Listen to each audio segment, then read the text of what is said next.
My name's Anthony Kolmus. I'm the Capacity Development Manager with the Disability Services Commissioner, and I'll be leading this session.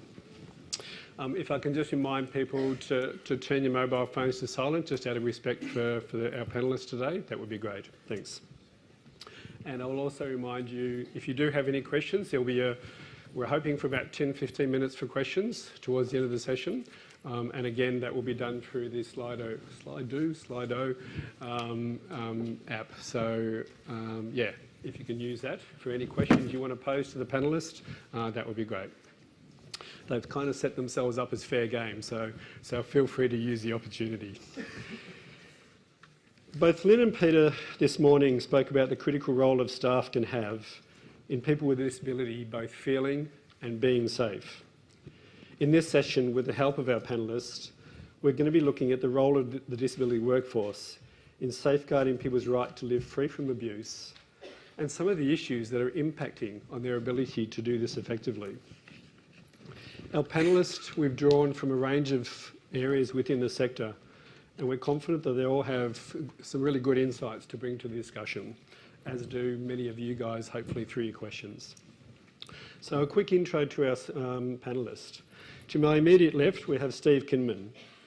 Steve is the New South Wales Community and Disability Services Commissioner and Deputy Ombudsman, with legislative responsibility for reviewing and promoting improvements in community and disability services. After Steve, we have Keran Howe.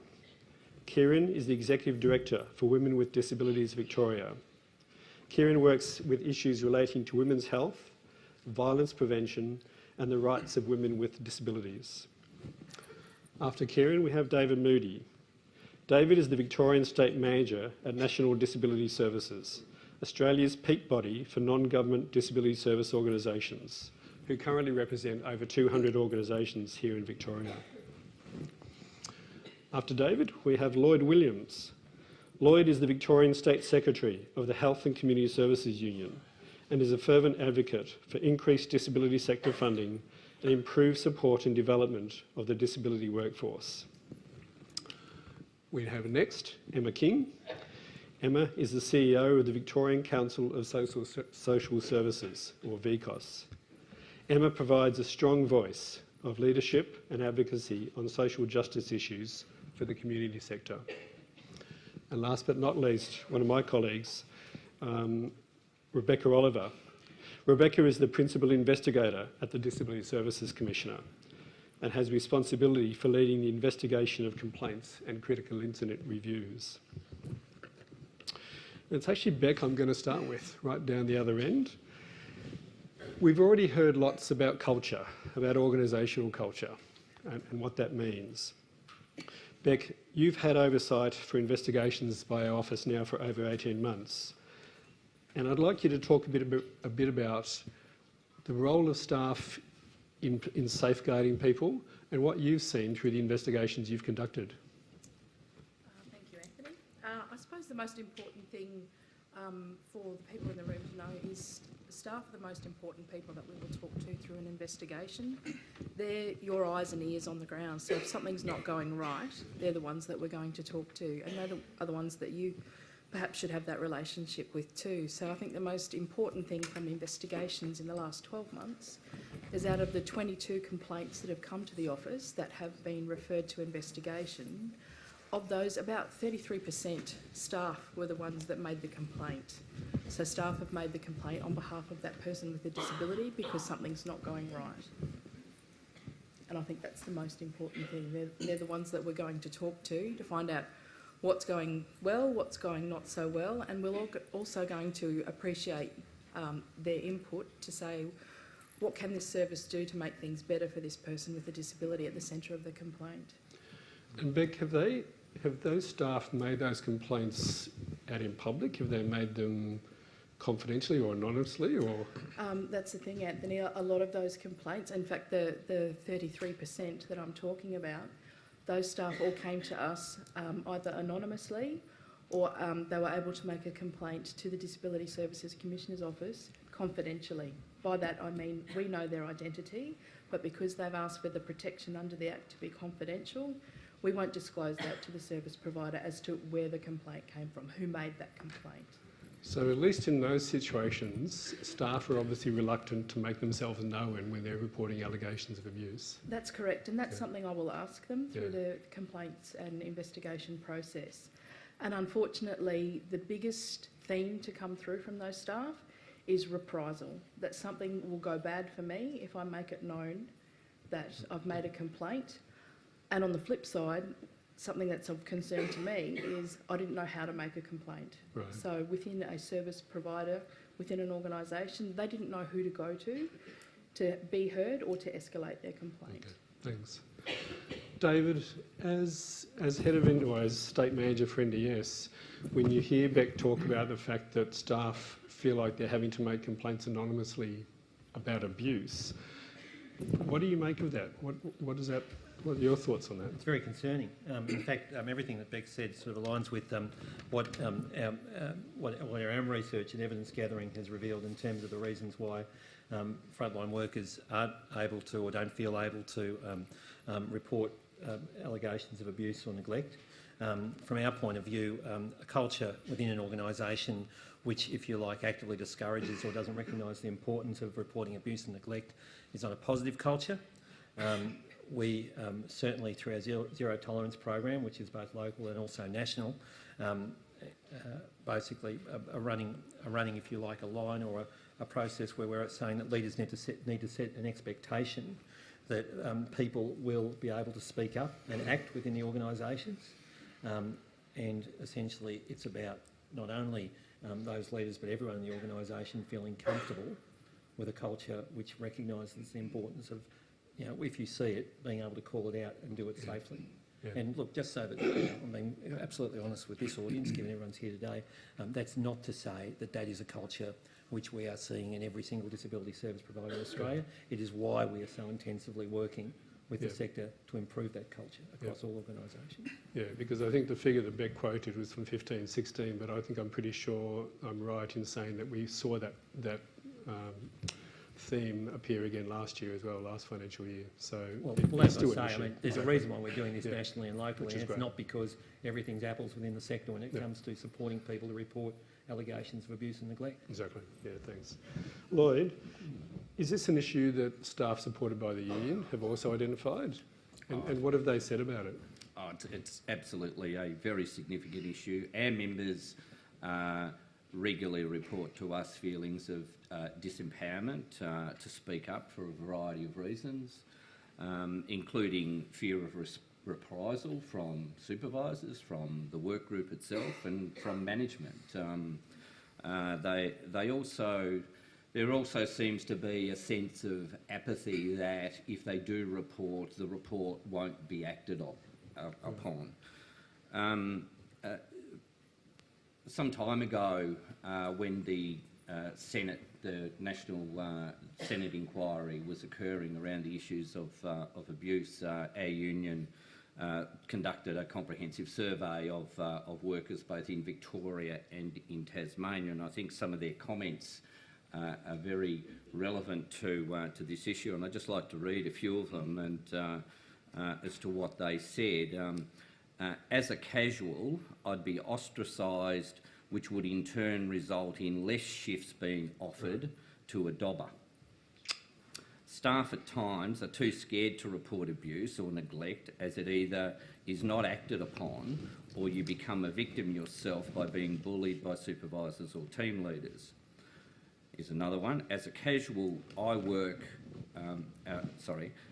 I work as a casual, I often find examples of neglect, and when I report it, I'm not asked to come back and work at the same house. Another, when you report concerns, you are either ignored or made feel that you are in the wrong yourself. You are victimised for speaking out about rights and policies and procedures that don't work.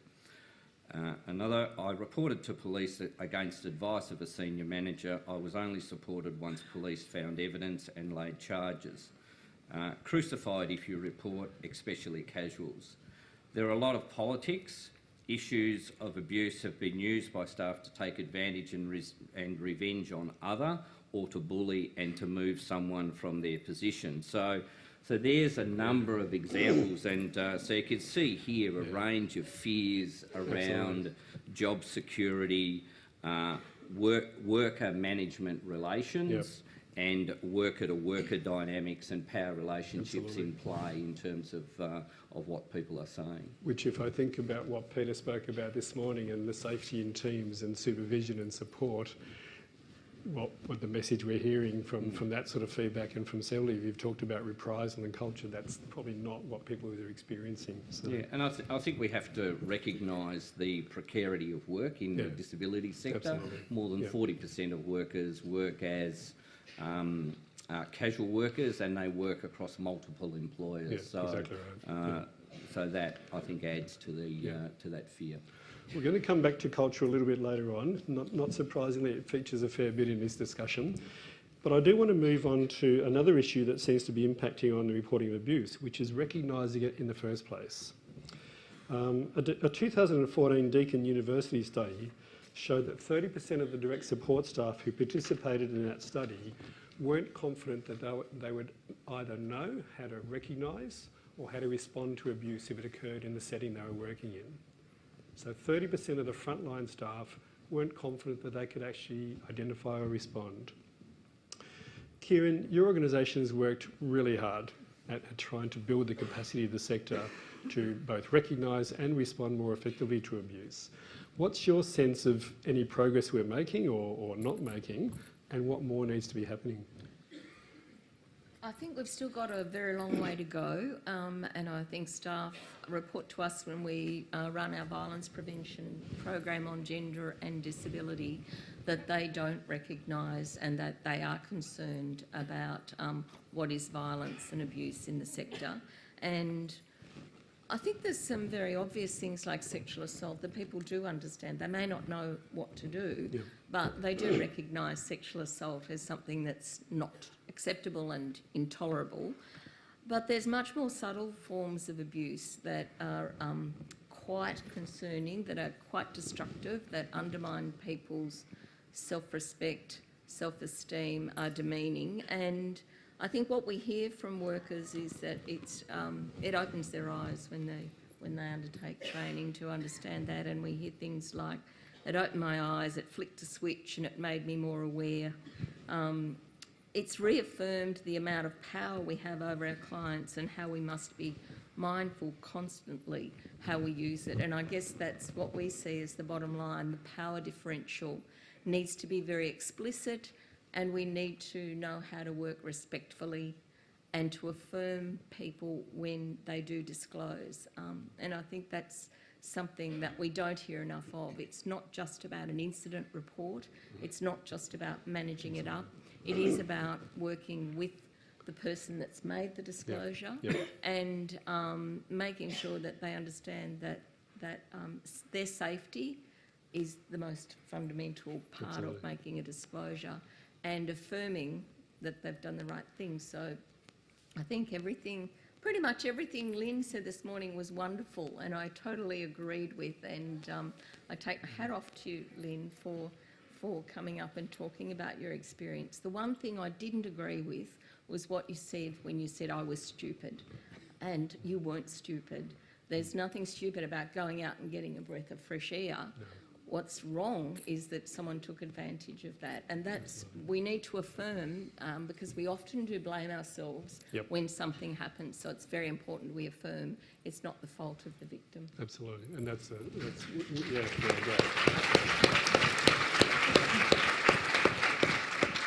And that's an issue that, as a society, that cuts across a whole range of issues. But absolutely, Emma.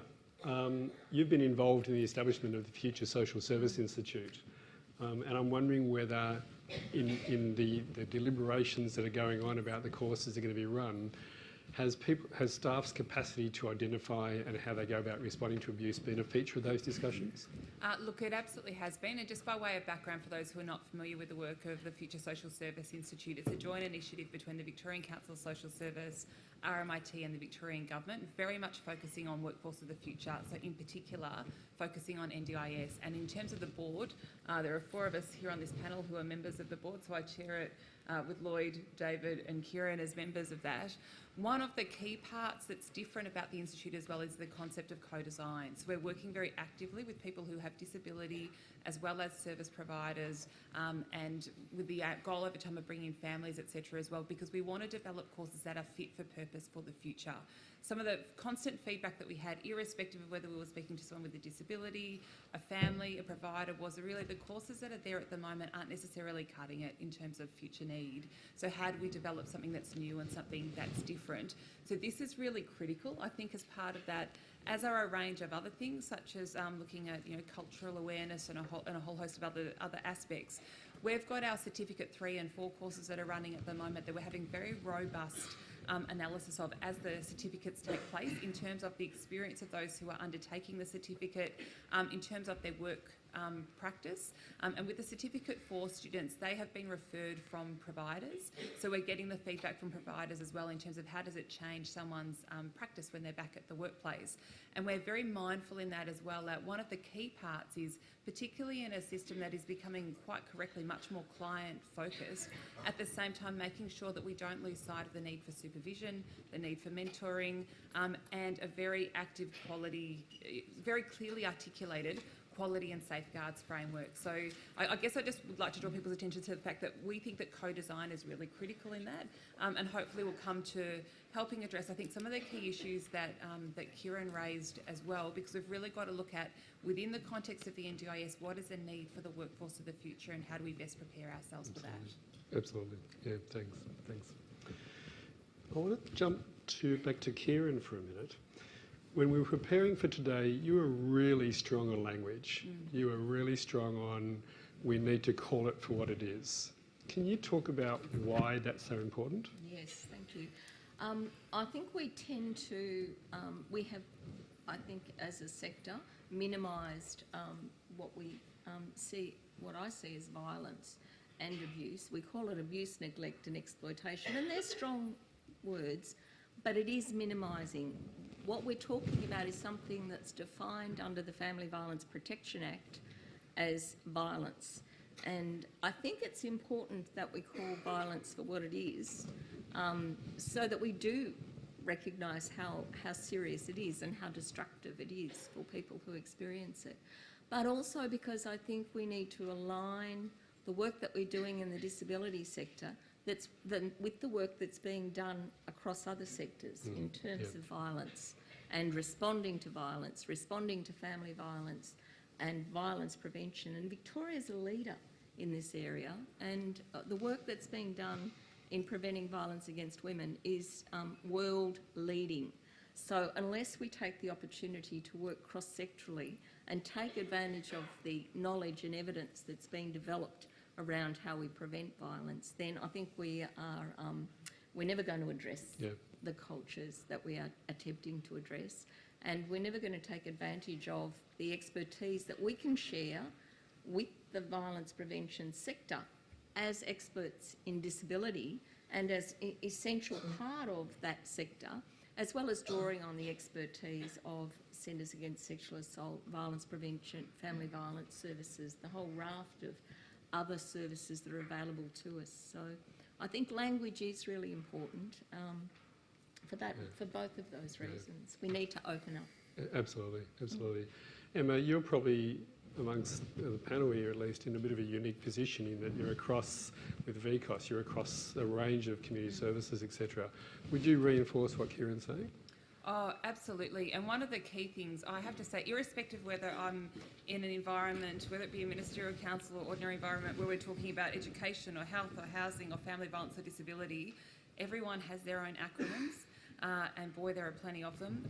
Everyone uses terms in ways that they're used differently within different contexts. And it was highlighted to me, I did the Principal for a Day program last week and was fortunate enough to go to Malmesbury Primary School. And the principal there had this fantastic session with grade 2 and 3 children, where she checked in and said, I just want to check in how your week's been. Thumbs up, thumbs down, in the middle, how are you going? And the kids disclosed all of these quite extraordinary things that were happening in their lives. And they had this fantastic conversation about violence and what did violence mean? And what did violence mean in the context of video games? What did violence mean in the context of, from a social perspective, from a physical perspective? And I thought, gee, I'd love to see a group of adults sitting around and doing this. It was really amazing to watch. It was quite transformative. So for me, it really struck home because I thought we'll sit there often and talk about it at a particular level, and then I look at, well, how's it working on the ground? And I think for me, it was really a bit breathtaking actually in terms of the trust that was in the room amongst the grade 2 and 3s. But also, they didn't talk about acronyms. They didn't talk about a whole lot of other things. They talked about their shared experiences and they articulated them really clearly. And I think that's a challenge certainly for all of us probably as adults in terms of, because at the moment you could use some terminology in one context and it would be understood quite differently in another. So you might use a term in education, might be understood differently in health or differently in family violence. So I think it's imperative that we look at that use of language and how it's understood and utilised. Absolutely. I think even from our own experience as an office, we've just recently employed someone, Mariana Cotagnotto, who's somewhere out there, who brings to our office a really strong background in family violence. And already within 3 weeks, I'm already seeing and hearing conversations that I clearly need to think differently as in terms of the work that we're doing and the space we're going to be working in. So absolutely pertinent to what you're saying. So we've heard a bit about why people aren't reporting, which we're going to come back to a bit. But I want to move on to what we've learnt from the reporting of abuse that has occurred. Steve, as Deputy Ombudsman in New South Wales, you're responsible for the oversight of reportable incidents. What lessons do you think we can and need to learn from the scheme that you administer? Well, the scheme came in on the 3rd of December 2014, and we expected that we'd receive a reasonable number. We underestimated the number of violence, abuse matters by 73%. We get about 50 to 60 abuse notifications, violence notifications a month. During that period of time, there's been, since the inception of the scheme, over 120 people who've either been sacked or have resigned midstream in terms of an investigation. And then there's been many other very significant actions that have been taken. So the first lesson was, let's not underestimate the challenge in terms of achieving zero tolerance. The second lesson that we've really learnt is that this is not something for staff. It's an issue where, in partnership between clients and staff and the organisation, a couple of things. Let's recognise violence for what it is, and that it won't be tolerated, not on the intellectual level, but people know it and believe it, that for the organisations that are represented here today and across the country, it won't be tolerated. People also need to see action. They need to see, intention is good, skill is also needed. So solid investigative action, risk management action is taken, and people need to see outcomes. Not just that the matter was reported, but that substantial action was taken. And from an organisational point of view, people want to see that the organisation isn't just thinking in terms of deficit mode, but it's on the front foot. Wants to be a nation leader in terms of putting the spotlight on this issue, not only in relation to the clients that you serve, but also in terms of the rights of people with disability across the country more generally. And that's the encouraging thing I'm seeing, that this disgraceful issue for our nation, the spotlight is starting to be put on it, that we must deal with this issue of violence against people with disability. Are you seeing the same pattern with staff in terms of, from a staff perspective, staff wanting to report?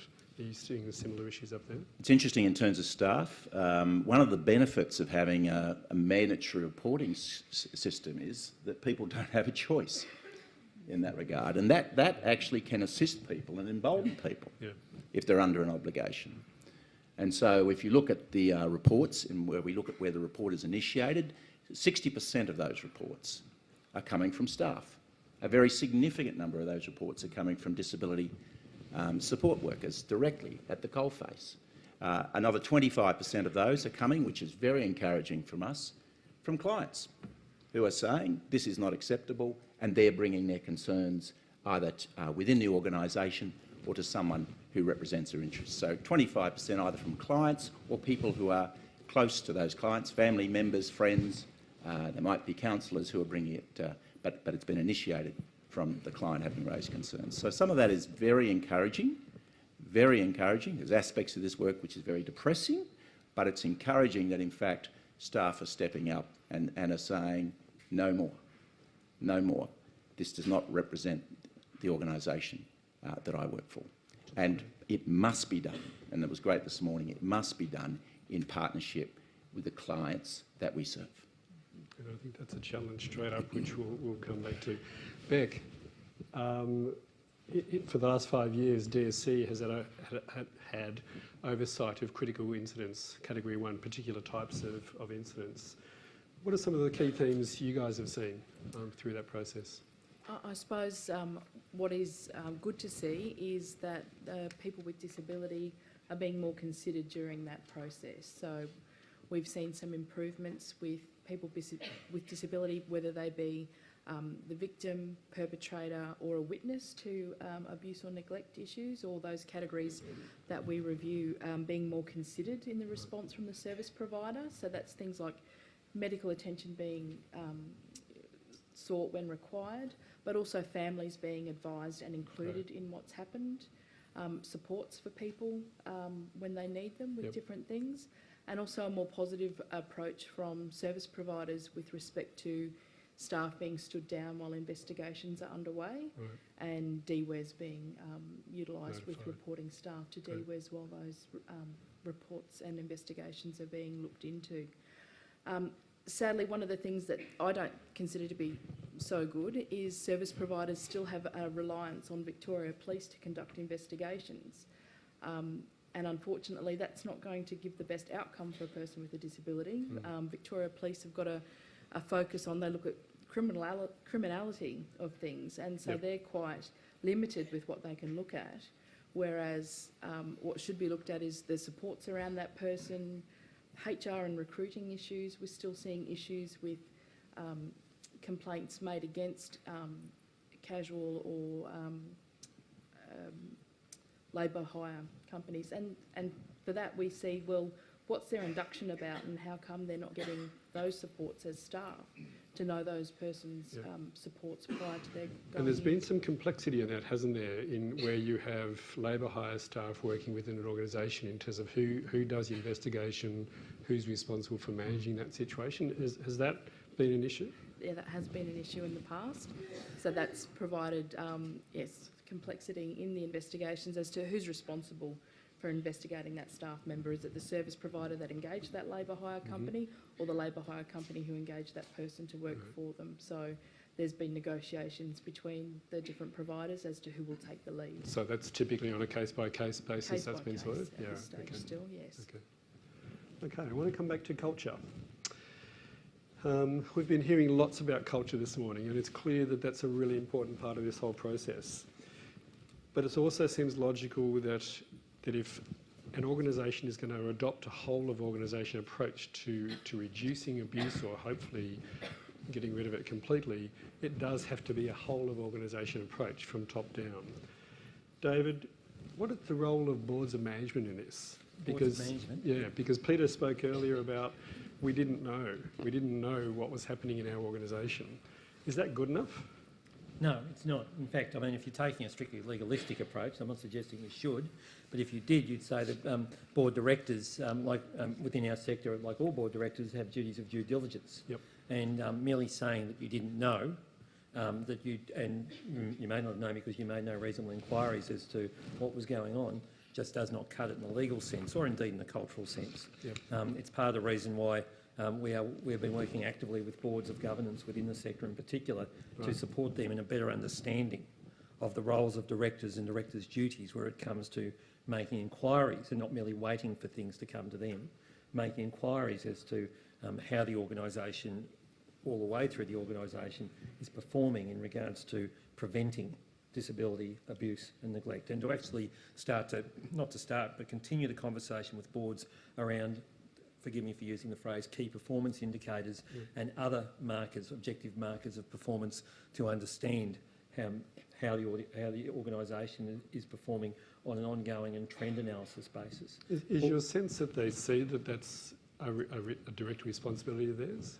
Increasingly so. I think what we're seeing, and I know we've promised not to talk as much about the acronym NDIS as we might in other forums, but I certainly think with the coming of the NDIS, we are seeing, certainly anecdotally, we're starting to see an increasing level of commercial acumen amongst boards, where you're seeing an increasing number of board members who come to the job understanding the role of directors and the role of directors in terms of due diligence, and therefore who are more prepared, perhaps because they're from outside the sector in some cases, to ask the sometimes tough questions about, but how do we know?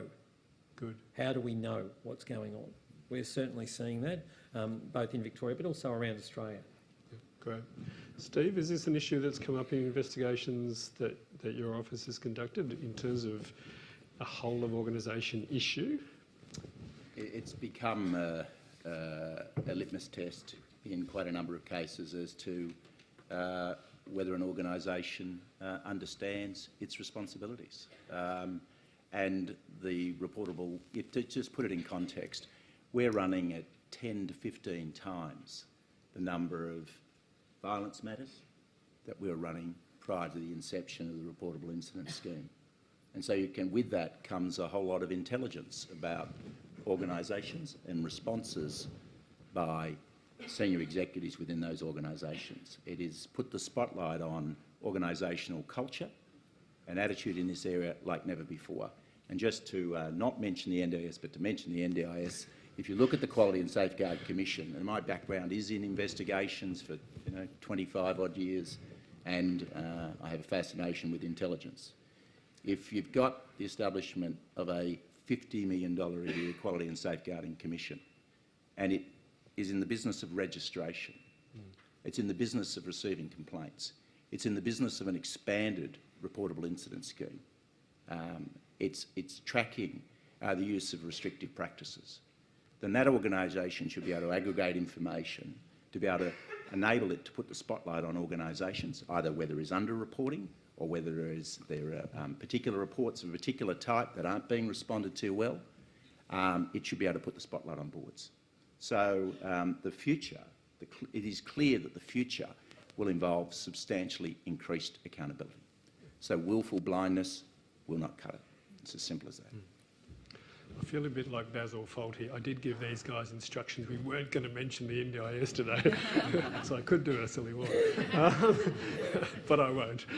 I'm going to throw back to Steve and Beck, still in this culture, because I think the culture is just so important. In the investigations you've conducted where there has been abuse uncovered, would you say that organisational culture has been a feature of those organisations in terms of what's led to that abuse, or has it been one bad apple? It's probably been a bit of both, I guess. I'd say a bit of both. In some examples that we've looked at, sometimes the response from staff is that's the way things are done around here, and you can see in early stages I suppose the slippery edge of the wedge with some things that have become acceptable practice when they're not. Right. And it's up to other staff, and that's what we're seeing in our investigations. It's other staff who've come forward and said this isn't good enough, Yeah, right. Okay. and this is not acceptable, and they're the ones that we go to first. They're the ones that have, I suppose, the voice of reason I've got that to say information, yeah. we need to call this out. Yeah, great. And look, I like to respond in terms of evidence, so we will look at the particular facts of the case. In some cases where abuse and violence has been brought to light, what it says is that you've got a fantastic organisation that won't tolerate it. And I think that's a very important message for me to send today. Otherwise, we've got some mixed messages here, don't we? So please, from an organisational point of view, do not think the fact that you're bringing something to light because somebody has done the wrong thing will necessarily shed a bad light on your organisation. Obviously, from an intelligence perspective, you look at clusters of information and you look at responses, and so any judgments that need to be made about an organisation need to be based on the evidence. And we will see, in the context of particular organisations, sometimes clusters of information that indicate significant organisational issues. Then the challenge is, well, how does the board, how does the chief executive respond to those challenges? Are they in denial, or are they on the front foot? I want to finish off this part of the session looking to the future a bit. What does the future look like? How do we go about, and again, referring back to Peter, how do we go about finding, attracting and keeping a quality workforce? So I want to throw a couple of questions to Emma and to Lloyd. Emma, what do we need to be doing as a sector, and what can we learn from what other sectors are doing, hopefully, about how we support staff better, how we attract a workforce that can actually do the things we're wanting them to do? One of the first things to be mindful of is that when we look at where the areas of future workforce growth, social assistance and healthcare is by far the biggest area of workforce growth when we look ahead for projections over the next 10 or 20 years. So we need to be mindful as well that as we have, I know we're not meant to mention NDIS, but NDIS rolling out, at the same time we have significant changes in aged care reforms, we've got significant family violence reforms rolling out. All of these are going to probably mean that we've got a workforce that's almost competing with each other around how we look to attract and retain. So I think that it is both an opportunity and it's a challenge, and that's one of the things that we looked at when we set up the Future Social Service Institute, because we really wanted to look at it as an opportunity, and an opportunity for first-class jobs that sit alongside that. I think the speed of growth is something that there are a whole lot of things that are attached, and I'm sure Lloyd will touch on these as well, in terms of, at the same time, we still have real precariousness of employment and the significant casualisation. These are issues we're going to have to address if we want to attract and retain the very best people to work in this sector, which we do. So that's something we're very focused on. And I think one of the key things that I've always got in mind for me is around how do we keep that balance of choice and control for people with disability, for clients, a long time, and we balance that alongside the safety, safeguards and quality. I think that's one of our greatest things to keep in mind as we're moving to the next stage here, and keeping in mind that in a very contested space, because there's going to be a lot of job opportunities available, we need to make sure they are high quality jobs and we're able to attract and retain the very best people to come and work in this sector. Thanks, Emma. Lloyd, following on from that, and any comments on that, but I guess more particularly, the Victorian Government is exploring a registration and accreditation scheme for staff here in Victoria. What impact would that have? Look, we think that the government's move to legislate and lead in Victoria and legislate a disability worker registration and accreditation scheme is a really important initiative. We take the view that we have to drive professionalisation in the sector. We have to make disability work across the sector a career of choice. Yep. So yes, we have to deal with precarious work. We have to deal with remuneration across the sector because everybody recognises that it's way too low. Yep. But importantly, we have to have good quality safeguard systems wrapped around the workforce, and a registration accreditation scheme is a positive scheme, whereas the DWES scheme is a negative scheme. Yep. Yep. So we think that the benefits of the scheme will be to create a sense of occupational identity for the workers and increase professionalism right across the sector. And with increased professionalism comes increased accountability, more focus on education and training standards, and more focus on ongoing professional development. The scheme, which will go out to public comment shortly, we hope, will put in place a risk-based approach. So where particular participants have higher levels of risk and vulnerability, so does the standard of accreditation of the worker increase in line with that risk. Absolutely. So we think it's a really positive mechanism to not only professionalise and help drive change across the sector, but to also put in place another important layer of quality safeguarding in the sector. Great. Okay, over to you guys. How are we going for questions? We've got plenty, apparently. Get ready, guys. Oh, here's Anthony with technology.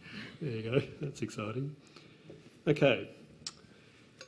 So should there be a stronger focus? So this is not to anyone particular that I can see. So should there be a stronger focus on leadership skills for organisations to promote conversations and reporting rather than training for support staff?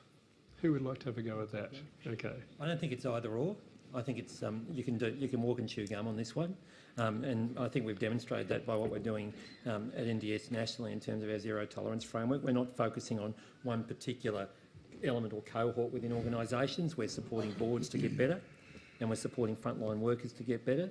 We're supporting both and senior leadership and middle management and all the rest of it, and we're supporting them by having those adult conversations that Emma was referring to before through the production of vignettes and other initiatives to make sure that across the organisation there is these conversations. And I think if we start a conversation which says we can focus on this bit first and this bit second, I think what you're not going to get is a continuum of understanding and the opportunity for continuous improvement within organisations. Yeah.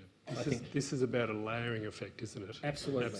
It's a whole of organisation conversation. It doesn't mean that everyone's just talking and not doing. Sure. But you're not going to actually have people receptive to any call to action if only some of them have been called. Yep, absolutely. And if I can just add to that, one of the other things with the Institute we've been running at the same time as the certificate courses is masterclasses, and they're masterclasses designed for leadership, so it's kind of around running that sort of the PD at the same time. And it was interesting because one of the outcomes of the first masterclass group is they want to be able to set up an alumni, so as each masterclass group goes through, that the alumni continues to grow and people continue to learn from one another. So that would be one, it's a small example, but I think it's an example of where there is a call, probably in part from those of you sitting in this room, but from leaders of organisations say we need some kind of space to talk about what this means for us and how do we continue to develop as well. So I entirely agree, it's not an either or, it's actually about how do we do this at the same time. Can I just add that, look, I think cultural change has to come from above and below. It has to be right across the organisation. Just on the issue of boards, I think boards have a really critical role to play here. Boards have a range of obligations to make sure the overall health of the organisation, and it's not just fiduciary responsibility. We think that boards should have quality and safeguard committees as a part of their governance structures, and this would elevate the issues of quality and safeguards beyond the executive management level, and we think that's really important. I understand that many organisations have advisory groups where they have participants and families involved in those advisory groups, but those advisory groups are led by the executive management team. And it's very important that the directors take a responsibility in this space. Absolutely, yeah, totally agree. Could I add also, I think the concept of champions of change in organisations is great leadership, and providing people who have a depth of knowledge around the issues but are not necessarily in positions of management is a great way to provide support to staff who might need a sounding board around how to manage something. Yep, absolutely. This next question is a really important question. So where allegations of abuse are not able to be substantiated, how can we support victims of abuse to feel and be safe? Here's a meaty one. Oh, I'll start. I think the language, again, it comes back to language, and the concepts that we use in the disability sector are quite different to concepts in other sectors, and allegations of abuse. And I understand that you know, we're talking natural justice for employees, but the starting with the point that it's an allegation suggests that it has to be proven before anything is done, and that, as we know, is quite difficult. And perpetrators are not stupid. They do choose situations where the burden of proof is not there to be. So I think we have to start with the language of victim focus or victim survivor focus, which is disclosure, and start with putting the person who's made the disclosure at the centre of whatever we do next. And I think if we do that, then we're starting from a very different position of, okay, this is an allegation and we won't do anything until we've proven it. And that puts the person who's made the disclosure in a position of extreme disempowerment. Yeah, absolutely. Yeah. Anthony, if I could just back up what Keran's saying. I know that I referred at the start of the discussion about legalistic approaches. From our point of view, the organisation which adopts a legalistic approach to these allegations is the one which isn't really living the cultural values. It's tremendously important when these allegations are made that organisations are prepared to literally get on the phone as quickly as possible at a very senior level, check in with people who are making the allegations and their support networks, offer appropriate apologies, empathy, sympathy, and not basically play the game of I better not say anything in case I say something. Organisations which, and I know at the risk of offending lawyers in the room, I know that there'll be organisations who will take legal advice to the effect of don't say anything because to even make an apology is to actually commit an admission of liability. But a progressive approach to these issues demands, in our view, that senior leaders in the organisation getting in, well, literally demonstrating publicly their empathy for the people who have, I hesitate to use the word victims, so I won't, their empathy for the people who are making the allegations, demonstrating their alignment with the concerns of those people.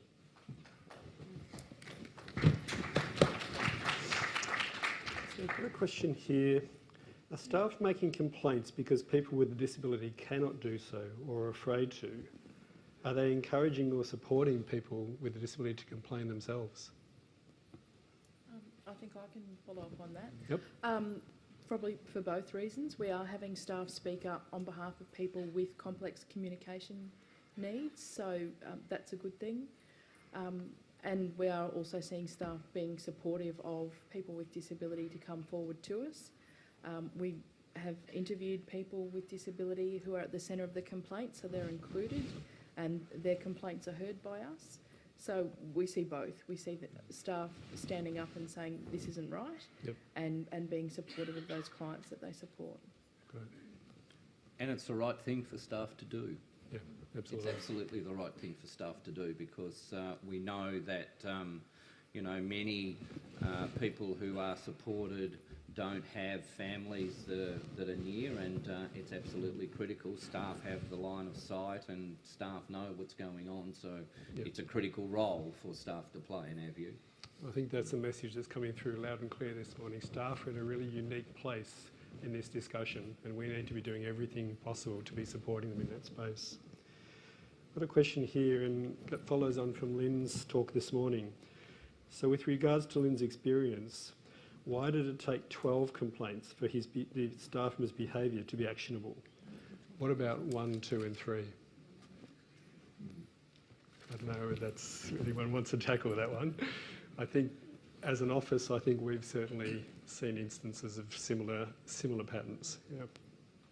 Well, I think it come out in the survey that those comments that I talked about earlier, there is a feeling from staff and it creates an apathy that, you know, if I've made a complaint, it wasn't actioned. So it's critical that, you know, every complaint is actioned and dealt with, and there's proper feedback processes to ensure, and communication channels to ensure that everybody knows that everything is taken seriously. Otherwise, we build up. It just adds to that culture that, well, what's the point of me complaining? Nothing ever occurs. We've got to stop that. It's got to change. Yep. I mean, we found that the process is critical. That and you know the process, including the staff member, the subject of allegation, including the staff member who's made the allegations, you know, raised the allegations, raised the concern, how they're supported, and let me say, most importantly, in terms of the client who should be receiving the service. And so, you know, the only game in town is not whether there is a sustained finding. If the objective is to have safe, supportive, encouraging environments, then that's what we've got to have line of sight over. And so at the end of the process, if people are not going to feel safe and secure and supported, if they're clients, they're not going to feel like they've been dealt with appropriately. If they're staff members, if they're the one who's raised the issue or the subject of the allegation, if respect hasn't been shown through the process.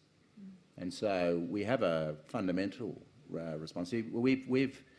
I used to oversight police many years ago, and one of the things I observed is they were good at investigative practice. But they then, by the end of the investigation in some matters, then find out their organisation had imploded. And so we have to look after people through the process, and we have to have a focus on people at the end of the process, and our primary focus has got to be on clients, but you ignore your staff at your peril too.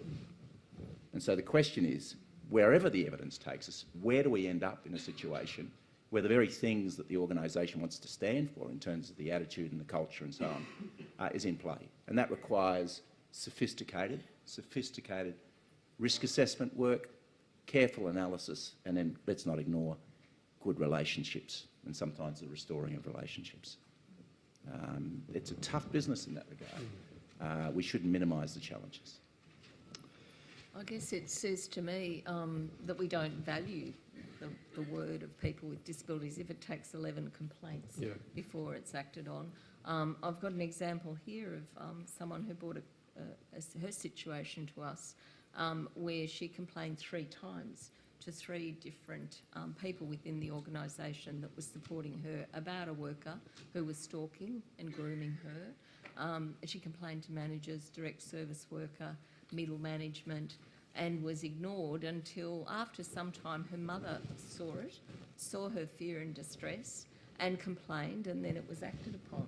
Right. So again, it comes back to taking the word of somebody else rather than the person who's experiencing the abuse. Yep. And I think we have to be very careful too. You know, family on the whole are acting in the best interests of their family member with a disability, but not always, and that's why we have such a huge campaign against family violence. Not everyone in the family does have the best interests of the person in their family with a disability or another family member. So I think that's part of the culture that we also have to be very conscious of, that it's the word of the person who's experiencing and making a complaint that we have to listen to first. Yeah, we need to be listening.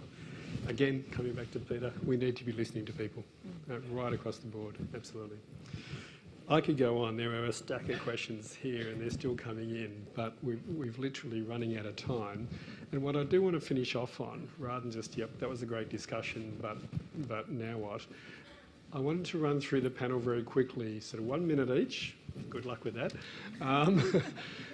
On if you had to suggest one thing to the people in the audience and to the people who will be watching this back on video at some point, hopefully, what do they need to go back and do tomorrow or later today when they go back to the service? So what would be the one thing they should focus on in terms of beginning to make a difference about how people's rights are safeguarded?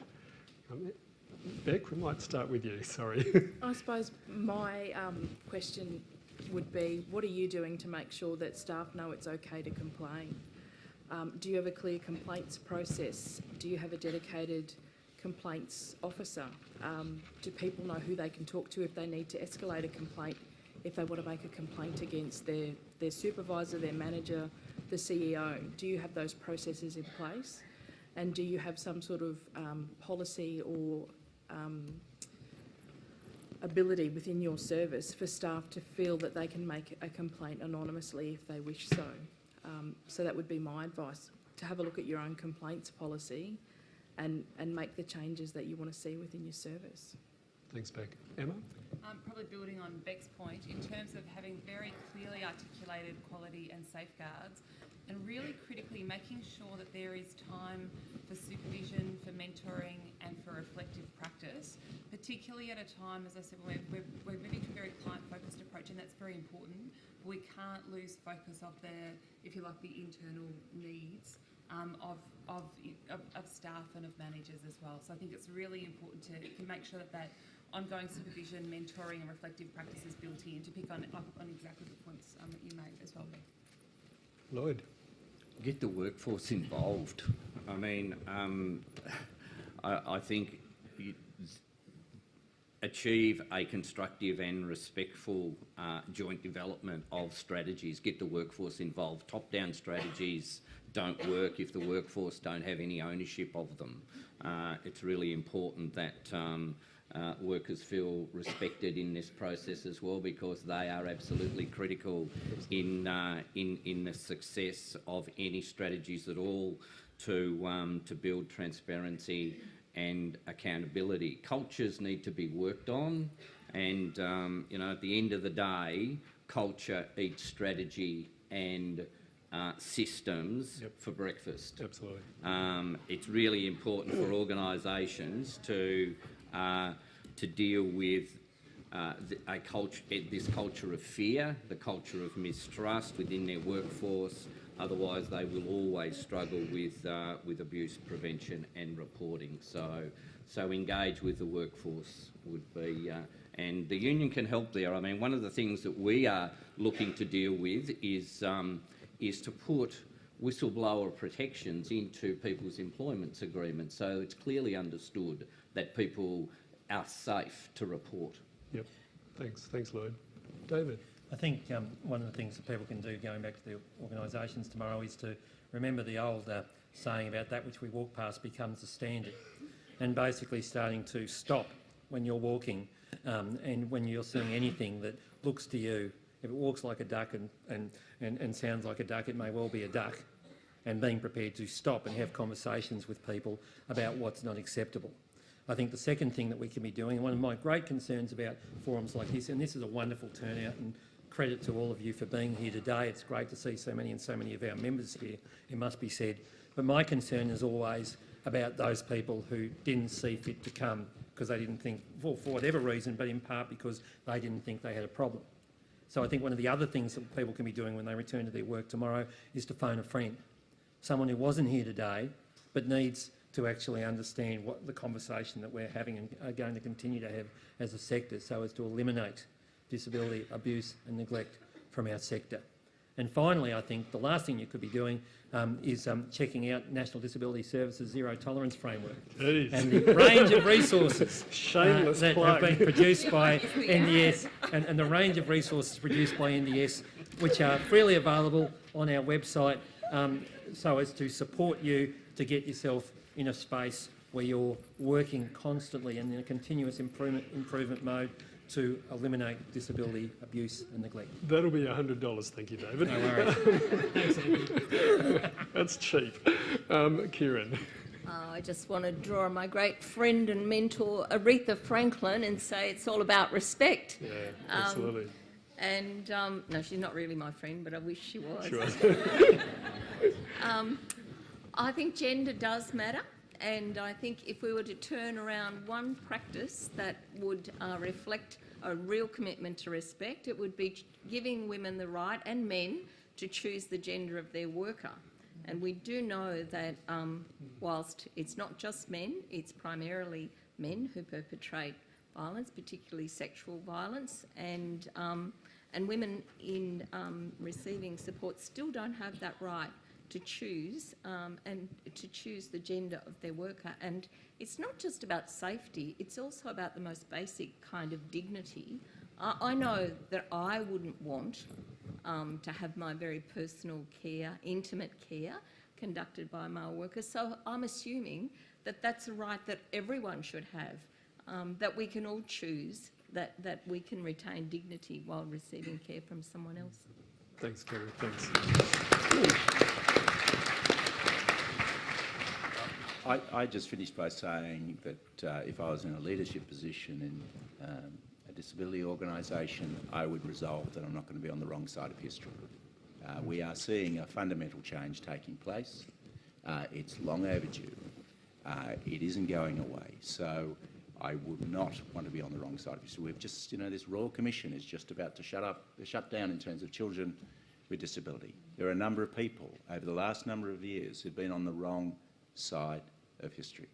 And so that would be the commitment I'd make, which means, and go back to the points that have been made, the right attitude, but then couple them with the technical skills, the right people, right systems, right processes. You can have the right attitude, but your organisation needs to deliver on this technical front.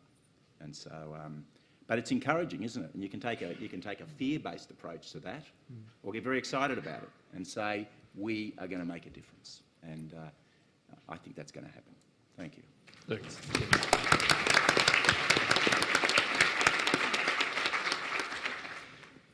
That's pretty much the session. We've heard lots. We've heard lots this morning, both from Lynn and Peter earlier and now the panel. Again, like I said earlier, and like pretty much all of the panellists have said, staff are critical. Your frontline staff, if you're serious about reducing the likelihood or risk of abuse occurring in your organisations, your frontline staff are absolutely critical to that process, both in terms of supporting people with a disability themselves to speak up and for themselves to speak up. But we've heard this morning about the fear of reprisal. And it's alarming that, and certainly in our discussions in some of the training sessions we offer as an office, the reasons why people with a disability and families don't report complaints or abuse are remarkably similar to what staff tell us as well. And that's a real concern. And I think, again, in terms of a culture of organisations, that says volumes. We also heard about subtle abuse, and I think it was Keran that made the point that, yeah, there's some abuse that's pretty straight up. Yep, that's obviously abuse, that shouldn't be happening. But there's also lots of abuse, much more subtle abuse that occurs out there. We have a young man who co-presents with us who has a disability, and he quite often talks about his fear of the subtle things that happen if he was to make a complaint. That suddenly it takes a lot longer when he asks to go to the toilet, it takes a lot longer to get him there. Or really subtle comments that, oh, am I just being sensitive, or was that a bit of a dig at me because I spoke up at some stage? They're really important things. Emma spoke about needing to rethink education, and I think we do as a sector, and I think Lloyd along the same line, that what we've had is arguably, it's worked to some degree, hasn't worked in other degrees. And the fact that 30% of the staff told Deakin Uni, 30% of the staff participating in that survey, told Deakin Uni that they weren't confident that they could either identify or respond to abuse, that's a real concern, since they're one of the main groups that actually report abuse. So I'd leave you with two questions. How confident are you that everyone associated with your organisation has a shared understanding of what constitutes abuse and neglect and violence, both the obvious forms and the not so obvious forms? So I think that's a question you guys need to take back to your organisations and really think about and talk about with your staff. And what is your organisation actually doing proactively at all levels of the organisation, not just operational, at governance, frontline, middle management, senior management? What are you doing to ensure that staff and people with a disability feel empowered to speak up and to report abuse?